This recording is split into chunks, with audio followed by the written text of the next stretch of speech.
Does it take hard work to produce results? Sometimes, but sometimes people work a whole lot harder than they need to.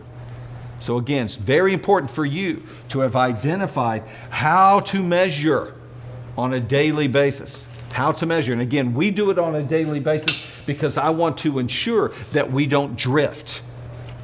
And there's just so many things in my different companies that if I don't measure on a daily basis, in 1 week, we can get totally off track.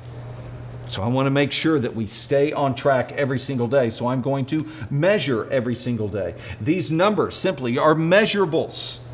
They are designed to provide clarity about how each employee contributes value to the organization. Are you contributing value to the organization? So important. So, do you know how they are doing? It's very important. I've even gotten to a point where now I've got a manager that's down here at this level, okay? I have 2 employees in one of my companies. I'm in all of these boxes, okay? And I'm probably in these boxes, and I'm in most of these boxes, okay? But I do have a couple of workers. I've got one that's here and one that's here. And every single day, this manager sends me the numbers of what were accomplished that day. We have numbers that we need to reach every single day. I get a text with those numbers. So now I can manage from a distance. I can micromanage from the beach, which is beautiful. Okay? Question for you. Do you know how your employees are doing? Question number 4, as we continue on. Get my markers together here. Question number 4. Are you placing value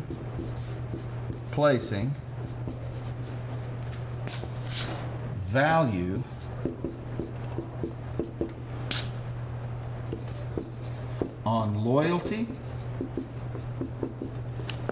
and hard work, or on production? On production.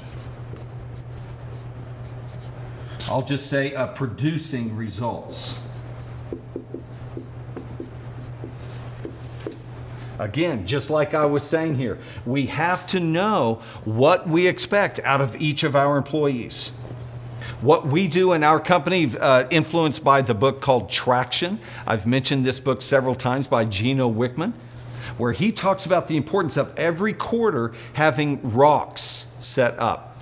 Rocks are like the anchoring measurables that you need to reach every single quarter.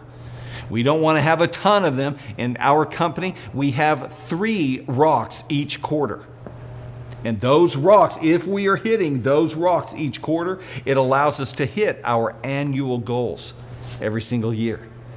So question for you, are you placing a greater value on loyalty and hard work? Man, be careful with that. Are you putting the value on that? Or are you putting the value on actually producing results? We give these rocks to our team members every quarter, every 90 days. We do this to help them prioritize how to best spend their time and how to spend resources. This is what we need to accomplish. These are the numbers, these are the goals that we're looking to accomplish. So this is how you need to spend disproportionate amounts of your time. It's interesting. I have Sean, my manager here at this level. I have him probably on a weekly basis as life happens in every company. All right. It's great to write things down. This is what's going to go on. This is what's going to happen. But life happens. So I often have conversations with Sean where he's saying, okay, Clay, now we need to do this and we need to do this. Which one is more important? Where do I need to be spending disproportionate amounts of my time to accomplish? And what we do is always come back to what is the rock? What is the quarterly goal that we're trying to hit? You guys, I promise you, as I've told you before, your core values, your goals, so many of these things, once you have written them down, decisions are made for you.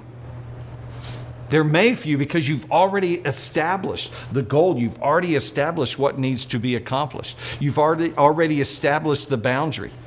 But so many times when we don't do this, when we don't take the time to write down the vision, to write down the mission of the company, to write down your core values, to write down the goals, to write down what needs to be accomplished every single day in a measurable way. When we don't write these things down, now as leaders, we're just functioning emotionally all the time. Oh, what should we do? What should we do? What should we do? What's more important, this or that? I don't know. Let's sit. Let's have a meeting. Let's talk about it. Let's raise our hands. What do you think? Who do you? It's just like, oh my gosh, there's so much wasted time because we didn't clarify the expectations. So for you as a leader, have you placed more value on just getting to work on time and working hard? Or are you really focusing on putting your emphasis and putting your values on producing specific results? That's the important thing as a leader. Produce results for the company. And then finally, number five. Number five, are you being held hostage? Oh, I love this one. Are you being held hostage by toxic employees? Are you held hostage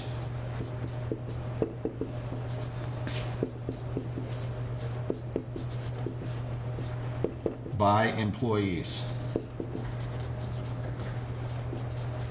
And what I mean by this is, are there employees in your organizations that are not performing well? Are there employees that you know that you have right now that are hurting your company? They are caustic, they're toxic to your other employees. They don't get along. People don't like them. People are always kind of pushing them away.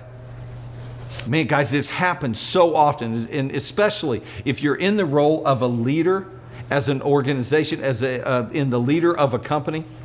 And you have that one right-hand person that's come along that has just really helped you out of a jam. They've been with you for a long time, and they've been there. They've helped you do stuff, and it's like, oh, it's awesome. But then all of a sudden, you try to start bringing on a team, and that one leader that you had begins to actually be toxic to the other people that you're trying to bring into your company. Guys, I've seen this multiple times with organizations where there's one or two people in the organization that are actually keeping you from moving forward. But the leader, the business owner, doesn't make a decision on them because, number one, well, if I fire them, then, man, I'll have to do all their work, and I don't want to do all their work. So even though they don't really fit, and even though no one really likes them, and they're really causing some issues, I'm going to keep them around, you know?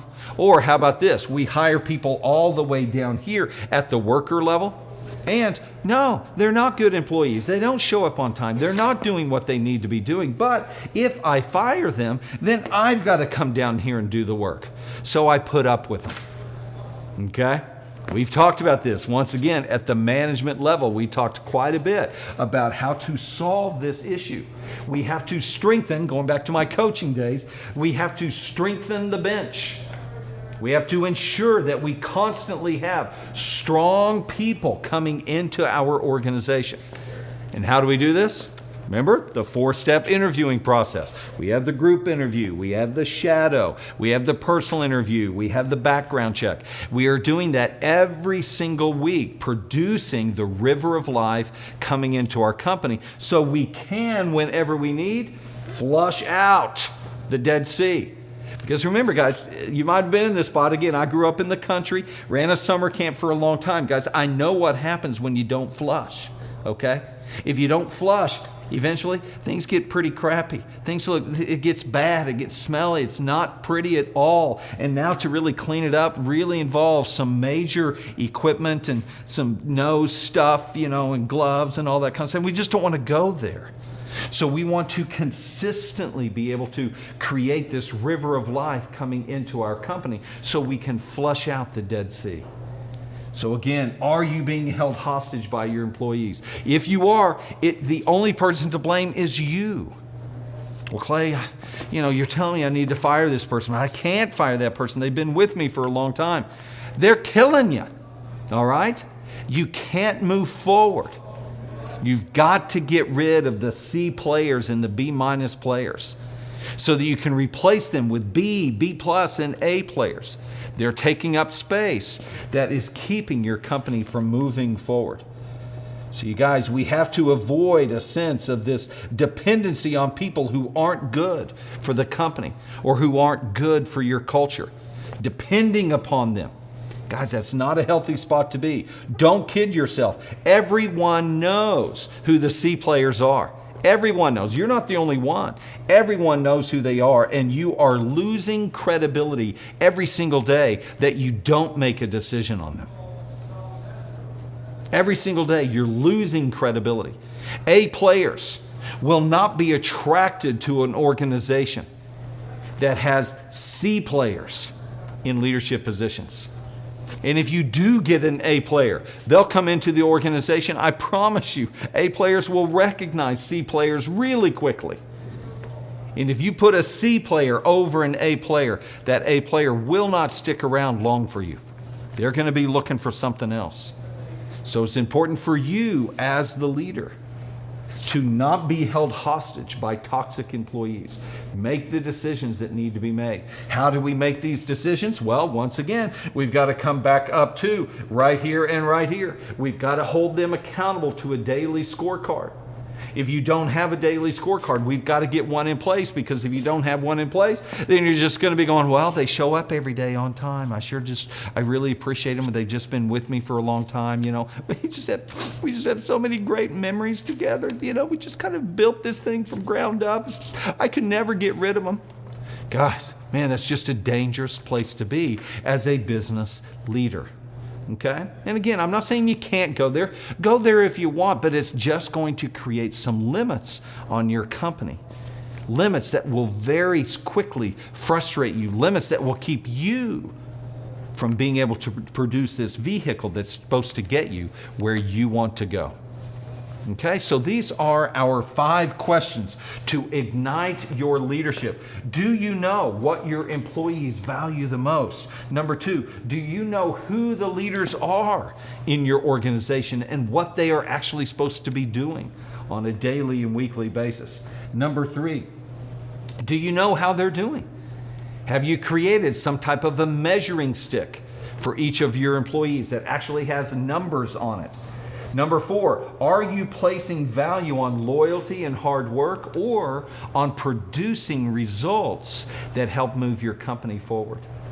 And then finally, number 5, are you held hostage by any toxic employees, not making the decisions that you need to make? Because you have been trapped in, Clay, I'm all over the board. I don't have time. I don't have time to produce this scorecard. I don't have time to produce these numbers that you're talking about. I don't have time to produce the systems. You guys, I promise you, if you don't take the time to do it as a leader, you won't be able to lead your company. You will be able to have a job, all right? You will be able to have work each day. And again, that's not necessarily a completely bad thing. You will have work each day. But your company won't be able to grow. Your company won't be able to scale. And most importantly, you as a leader of the company, you as the business owner, will not be able to find freedom. And that's what we're looking for. That's why we started the company in the first place, is to get us to this place called freedom. So all of these are to help you build an organization, build a team, build a company that actually runs without you, so you can live the life that you were designed to live. You guys, this is session number 6 at the leadership level of winning in the workplace. We're talking here about, again, the 5 questions to ignite your leadership. Hope you have some good time with this. Hey, and also I want to direct you to, on our website at claystairs.com, we have an evaluation piece. You can go to our resources page and get a free download of a resource that is an actual measuring stick for potential leaders in your organization. All right, it's a great little survey, questions. I think there's probably 40 different questions of evaluating questions that you can ask about different employees that you have to measure their leadership potential. All right, so be sure to go there, claystairs.com, and check out the leadership potential worksheet. All right, see you in session number 7.